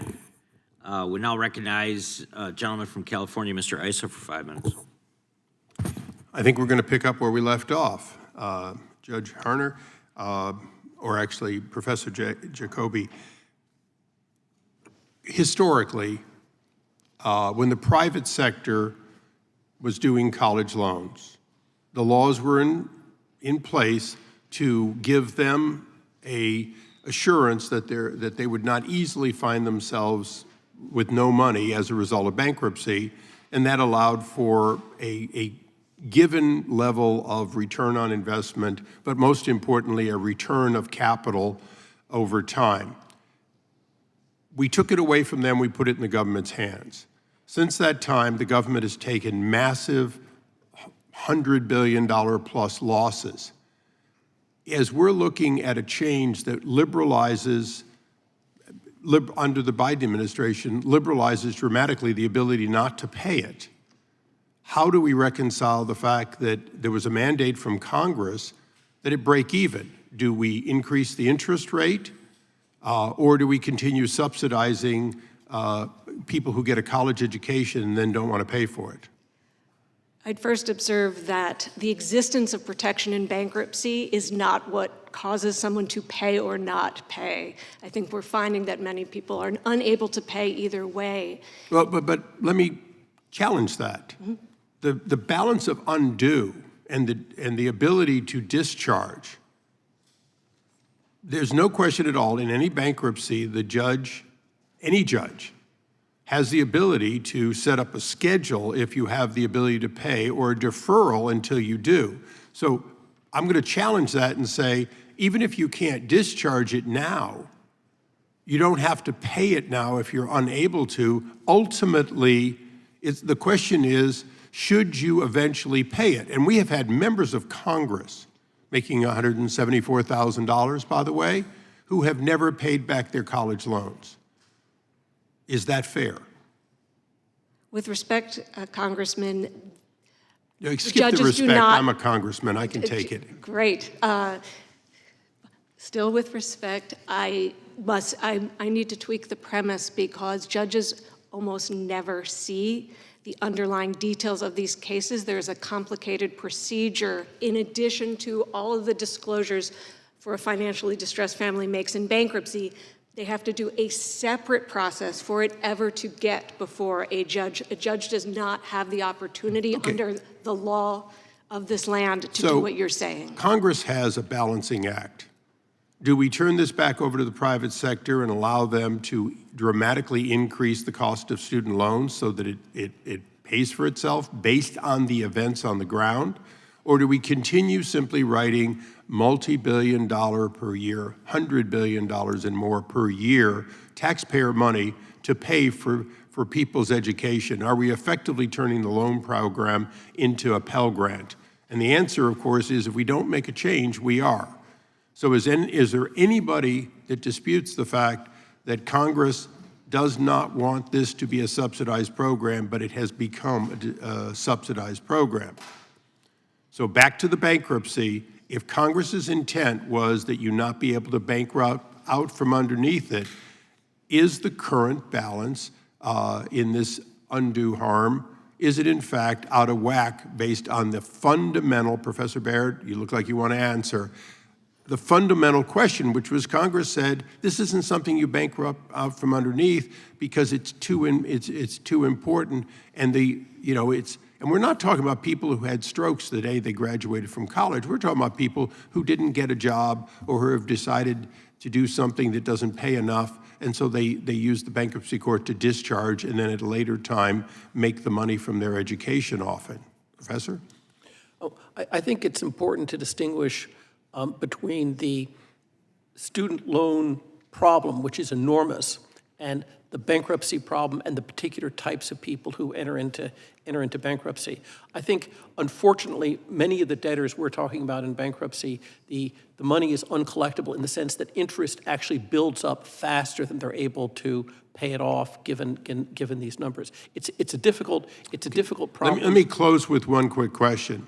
The IRS does not allow discharge in bankruptcy effectively, right? Therefore, why is it that if we consider this similar, we can't have a abatement and other process as we do in the IRS, but ultimately have the principal remain until discharged or agreed in some program? Anyone have an answer on that, Judge or Professor?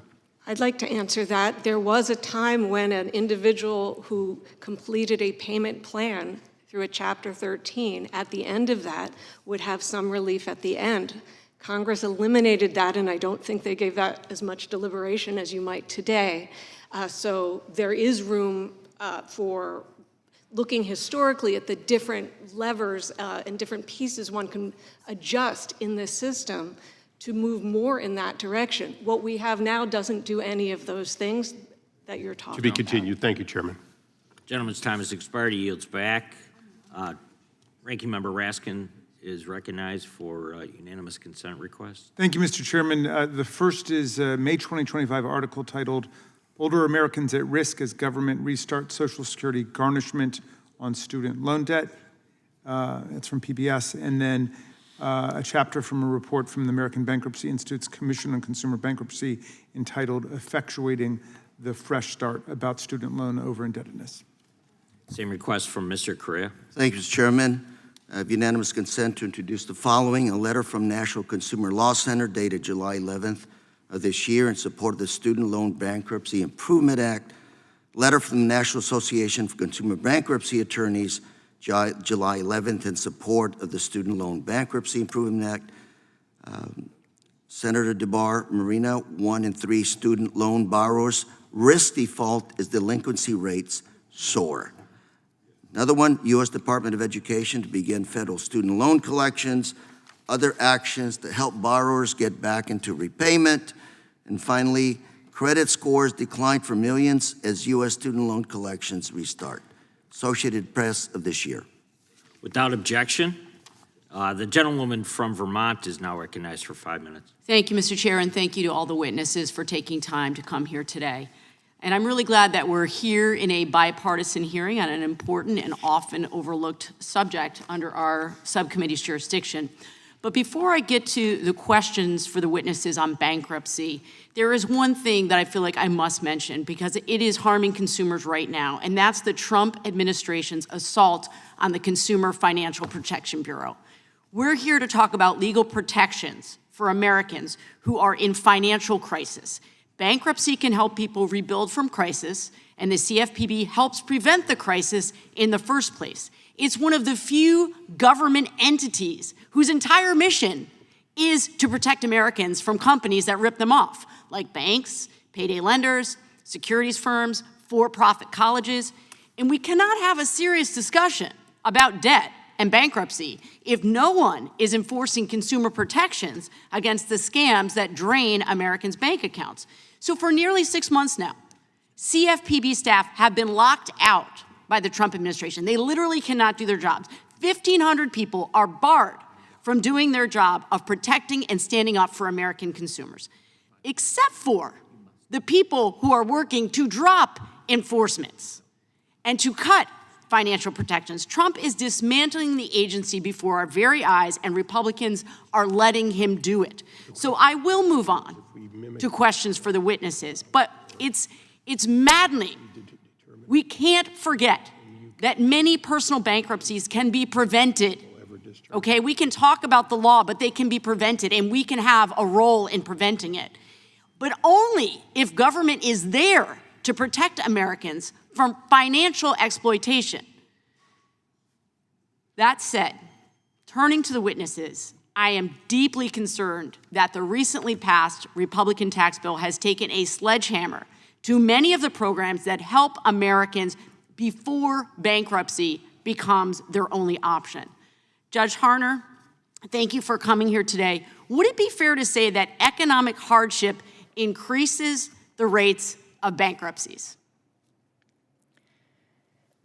So, Representative Balin, thank you for that question. I am just reflecting on the data I've seen because I'm trying to make sure my answers correspond to studies and data I'm familiar with. And I think what the charts would show you is anytime there's economic hardship, we see a spike in filings. It makes sense, right? I mean, this is, you put the squeeze on Americans and they face more financial constraints and perhaps leading to personal and familial crises.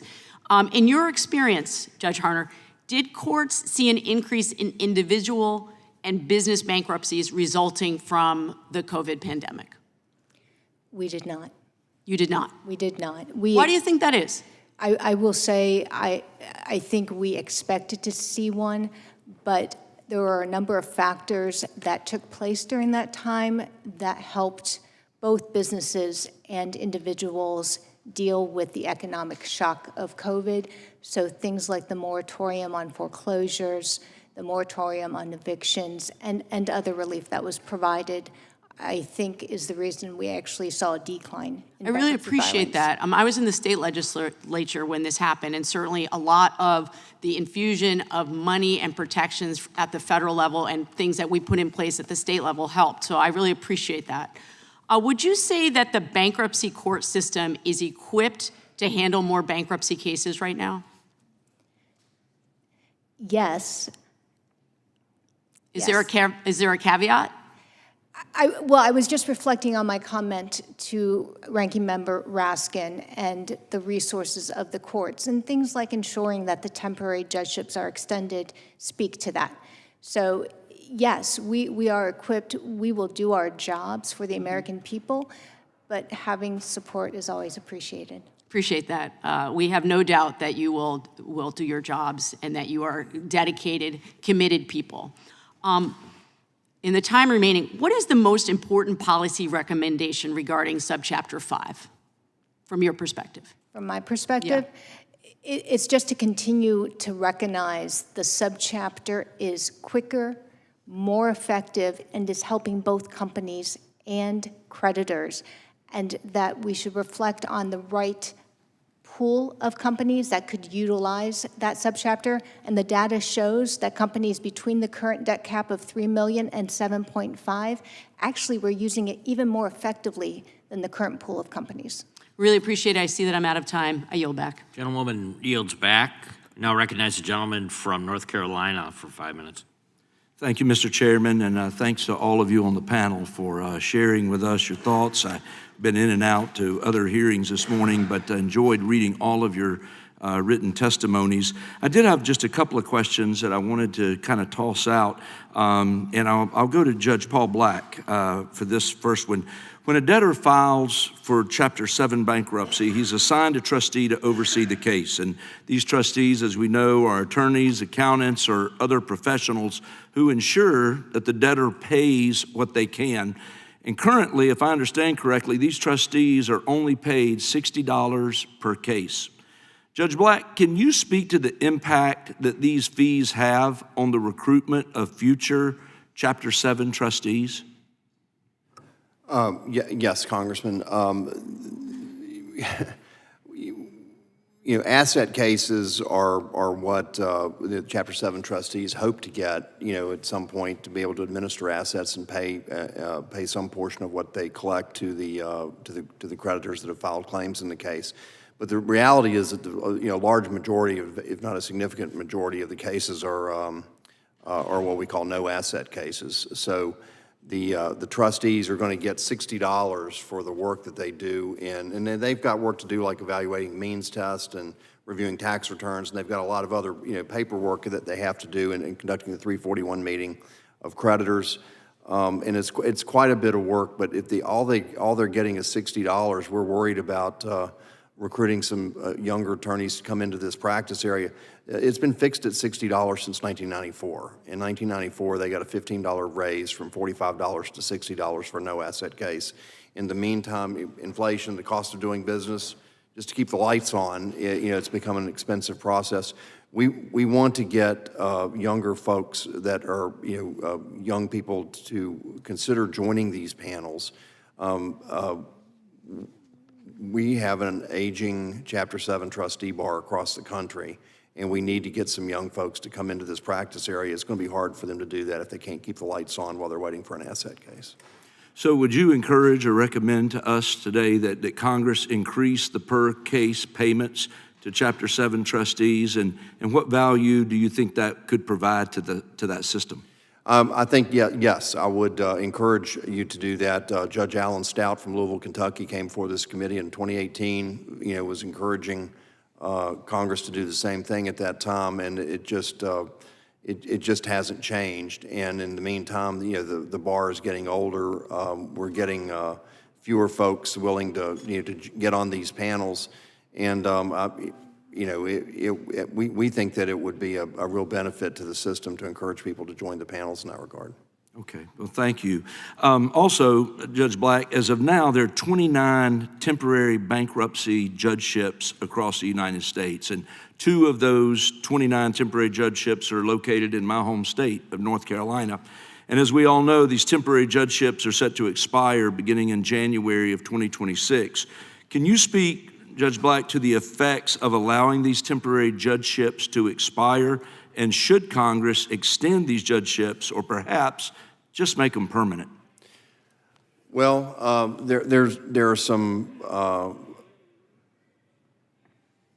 the Judicial Conference of the United States, I believe, has some recommendations on what should be permanent and what should not be permanent, and I would probably defer to them on the permanent aspect of it. But on the temporary judgeships, it's a whole lot better to have them and not need them than to need them and not have them.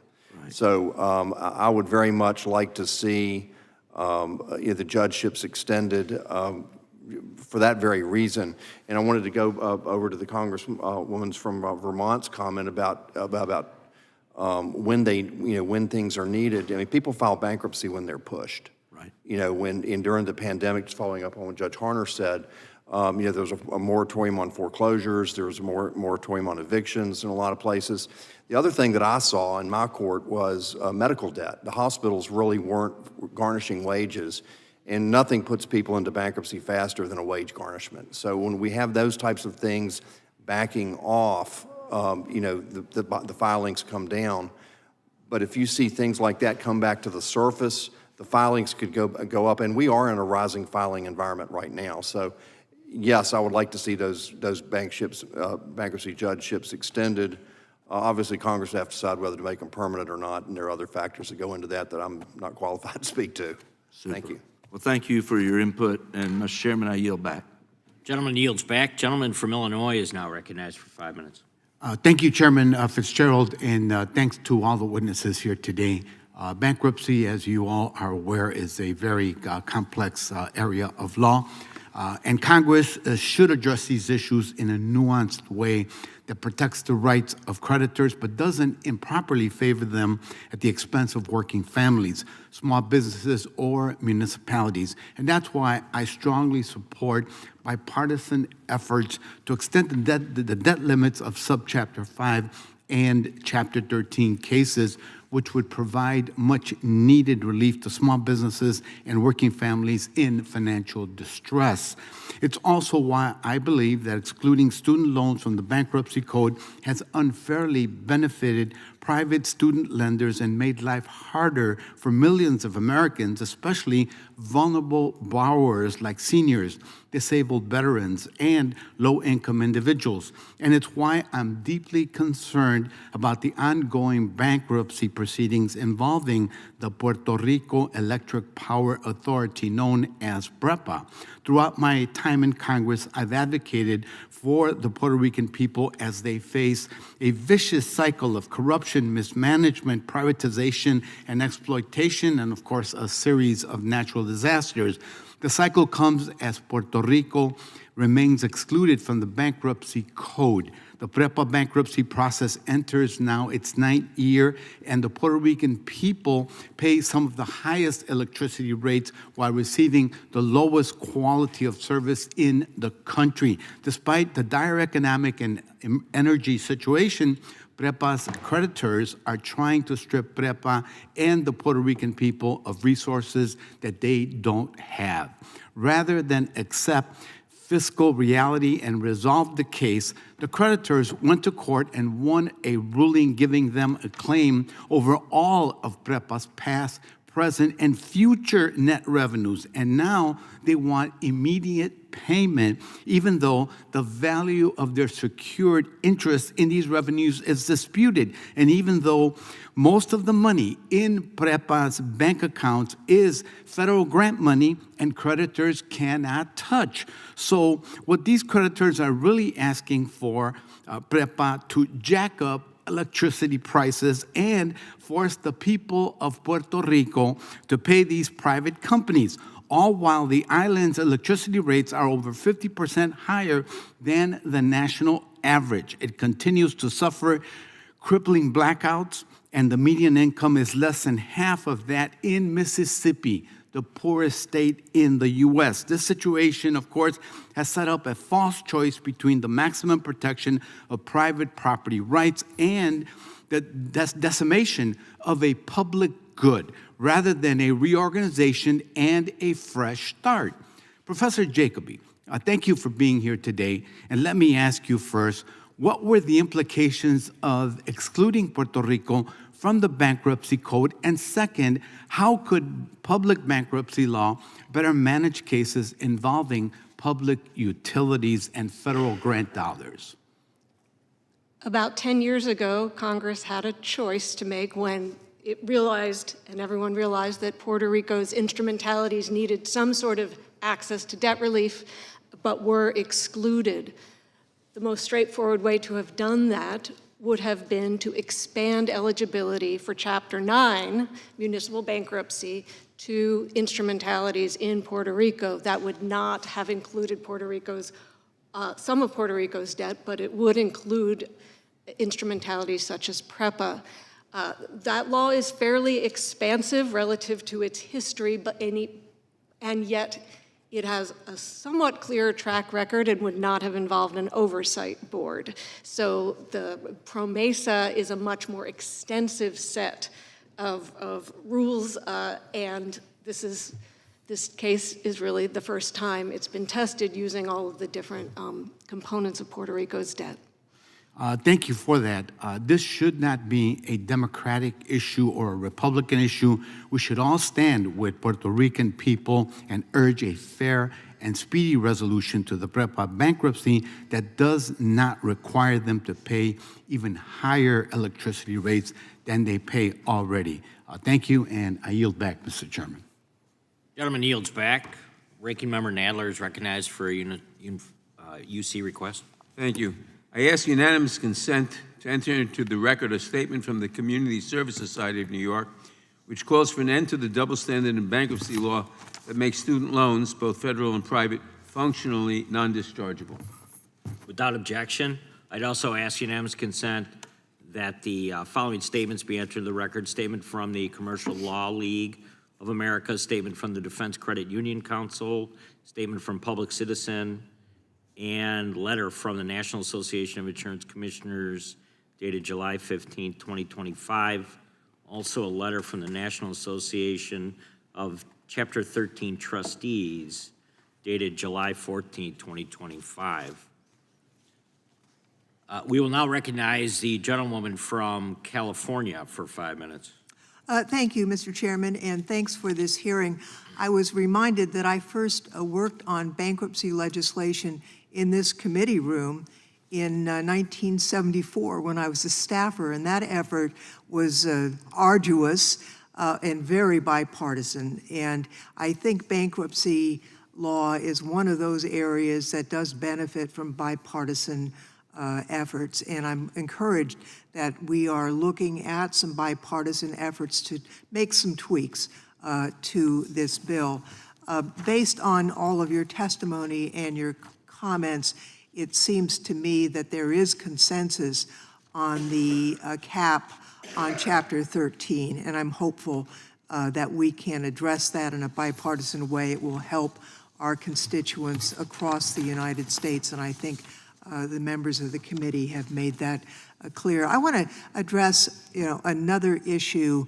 Under current law, a company can file for Chapter 11 in virtually any district where it has an affiliate, even if that affiliate is really nothing more than a newly created shell.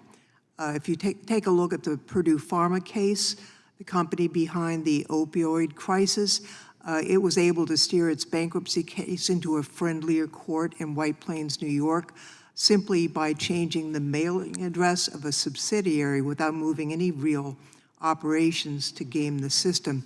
I'd like to ask unanimous consent to put into the record a Reuters article that discusses a company in San Diego that opened a post office box in Texas hours before it filed for bankruptcy in order to have its case heard in Texas. It had no employees, it had no operations, no real presence, but it met the requirements of the act. The Department of Justice was late in objecting, so that was a problem. But I think this legal theater exploits a loophole and erodes trust in the bankruptcy system and sidelines the people most affected, people who employees, retirees, small business creditors, local communities are disadvantaged. So let me just ask a simple yes or no from each of the witnesses. Do you believe that this kind of form shopping where a company creates or moves a shell affiliate just to file for bankruptcy in a hand-picked court undermines the credibility of the bankruptcy system? Do you think that's a yes or a no? Yes. Yes. Yes. I'm respectfully going to abstain because it's more of a policy matter that I will trust to Congress. Okay. I'm going to concur with Judge Jacoby. Judge Harner, sorry. Sorry. No, this is a very difficult policy question where you should exercise your judgment. Well, I'm going to be reintroducing the Bankruptcy Venue Reform Act to close this loophole and to restore fairness by requiring companies to file where they actually do business. And I am hoping that we can have a bipartisan effort to close this loophole, whether the small businesses are in Minnesota or California being disadvantaged. It's our constituents that are getting the short end of the stick, and I'm hoping that we can pursue this in a bipartisan way. And I just want to comment on the genetic data issue. Mr. Klein mentioned the bill he and I are working on together. I do think that's very important. And when the code was written, the idea that you would have DNA information in a company was not anything that anybody was thinking about and that we might need to protect. So I think there should be broad consensus that will make sense. And once again, I think having worked on bankruptcy legislation first as a staffer and then as a member of this committee, I remember when Chairman Hyde pursued. I didn't agree with everything. That was a little more partisan effort than the 74 effort. But we can make progress on this. And in the Constitution, it assigns us this role. Article 1, Section 8.4 gives to Congress the responsibility for uniform bankruptcy acts, and I'm looking forward to discharging that obligation. And with that, Mr. Chairman, I yield back. Gentlewoman yields back. We'll now recognize the gentleman from Georgia for 5 minutes. Thank you, Mr. Chairman, and thank you to all the witnesses for being here today. Chapter 7 trustees are paid out of the debtor's filing fee. Is that correct, Professor Jacoby? Or anyone on the panel? I looked. Well, I looked it is a fact. Please take judicial notice of that fact. I'll take professorial notice. Okay. I'm sorry, I had a moment there. That's okay. So they get paid out of the debtor's filing fee, and Chapter 7 trustees have not received a raise since 1994. But yet, in 1994, the filing fee was $130. And today, 2025, the filing fee for Chapter 17 debtor is $338. Where did the money go? How did the Chapter 7 trustees get cut out? Anybody have any idea? Well, it's a big oversight. It's something that we need to cure. I'm here basically I'm concerned mostly about this issue of student loan debt. Americans, Marvin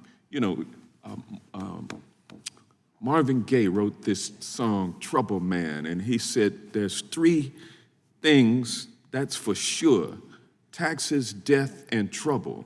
But for our young people growing up today, I think if he were around today, he would add a 4th thing that you're going to incur, and that is student loan debt.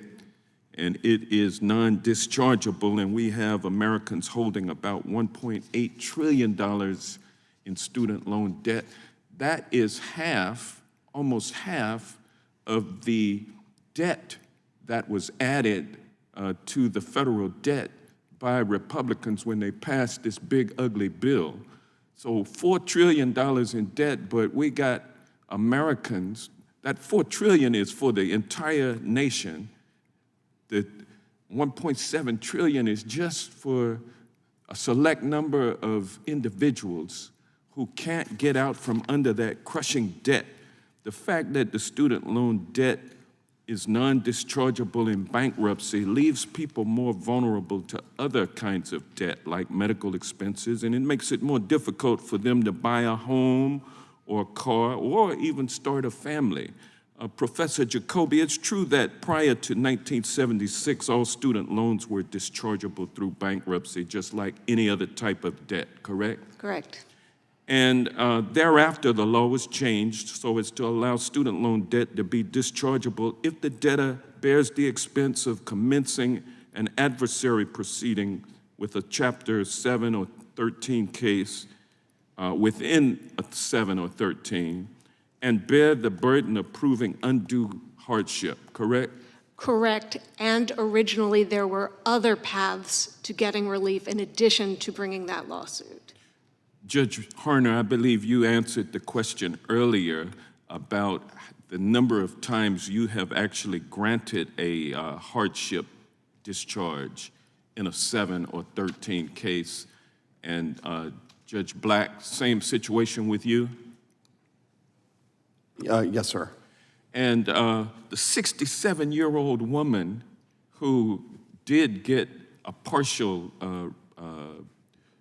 discharge of her debt, was she thrust into Chapter 7 or 13 protection because her Social Security check was being garnished?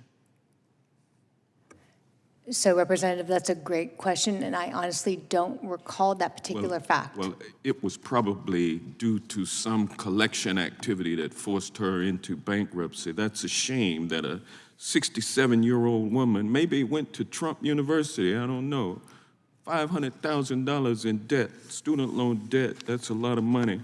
But listen, the big ugly bill has only made the problem worse. It reduces the number of repayment plan options, and it also eliminates Grad Plus loans, which help people finance higher education degrees, and caps federal loans for graduate degrees. This will push more people into the private loan market with its predatory interest rates. And the big ugly bill eliminates the deferment provisions for borrowers facing economic hardship. So thanks to the big ugly bill, if you fall behind on your bills because you lose your job, you can no longer defer your student loan payments. We've got to change the law set so that student loans are dischargeable in bankruptcy, just like every other consumer debt. And with that, I yield back. Gentleman yields back. That concludes today's hearing. We thank our witnesses for appearing before the subcommittee today. Without objection, all members will have 5 legislative days to submit additional written questions for the witnesses or additional materials for the record. Without objection, this hearing is adjourned.